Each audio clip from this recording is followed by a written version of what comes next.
इस्लामाबाद के 3 हलकों के इलेक्शन ट्राइब्यूनल की तब्दीली की दरख्वास्तें समाअत के लिए मंजूर कर ली गई। इलेक्शन कमीशन ने नून लीगी उम्मीदवारों की दरख्वास्त पर महफूज फैसला सुना दिया। इसी से मुतालिक मजीद तफसीलात लेंगे। नुमाइंदा दुनिया न्यूज़ वकार सैयद ने हमें ज्वाइन किया है। जी वकार, बताइए क्या डिटेल्स हैं? जी बिल्कुल, इलेक्शन कमीशन ऑफ पाकिस्तान ने इस्लामाबाद से 3 जो लीगी उम्मीदवार हैं, जिसमें तारिक फजल चौधरी हैं, राजा खुरम नवाज़ हैं, अकील अंजुम है, उनकी ये इस्तदा मंजूर कर ली और दरख्वास्त काबिल समाअत करार दी है, जिसमें उनकी जानिब से इस्तदा की गई है कि उनके जो ट्रिब्यूनल है उसको तब्दील किया जाए।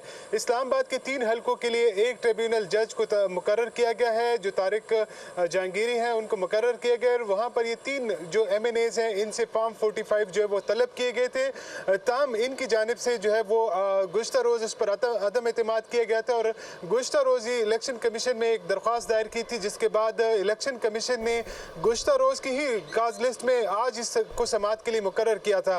आज जब इन तीनों जो अरकान कौमी असम्बली हैं, इनके वकला पेश हुए तो उनकी जानिब से कहा गया कि ट्रिब्यूनल जज की जानिब से कहा गया कि अगर आपने आपका बयान हल्फी अगर गलत निकला तो आपको जेल भेज दिया जाएगा, जिस पर चीफ इलेक्शन कमिश्नर की जानिब से कहा गया कि अगर आप कोई गलत काम नहीं कर रहे तो आपको जेल से खौफजदा नहीं होना चाहिए।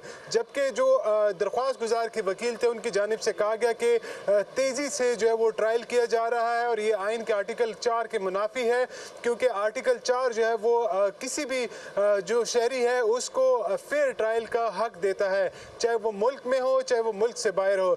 जिस पर जो आज इनके दलाइल मुकम्मल हुए थे, इलेक्शन कमीशन की जानिब से फैसला महफूज किया गया था 12 बजे के करीब, जिसके बाद ये कहा गया था कि 2 घंटे के बाद ये फैसला जो है वो सुनाया जाएगा और 2.5 घंटे के बाद ये फैसला सुनाया गया, जिसमें इनकी दरख्वास्तें काबिल समाअत करार दी गई हैं। मुतलका जो फरीक हैं उनको नोटिस जारी किए गए हैं और इसी के साथ ये समाअत जो है वो 6 जून तक जो है मुकर्रर कर दी है।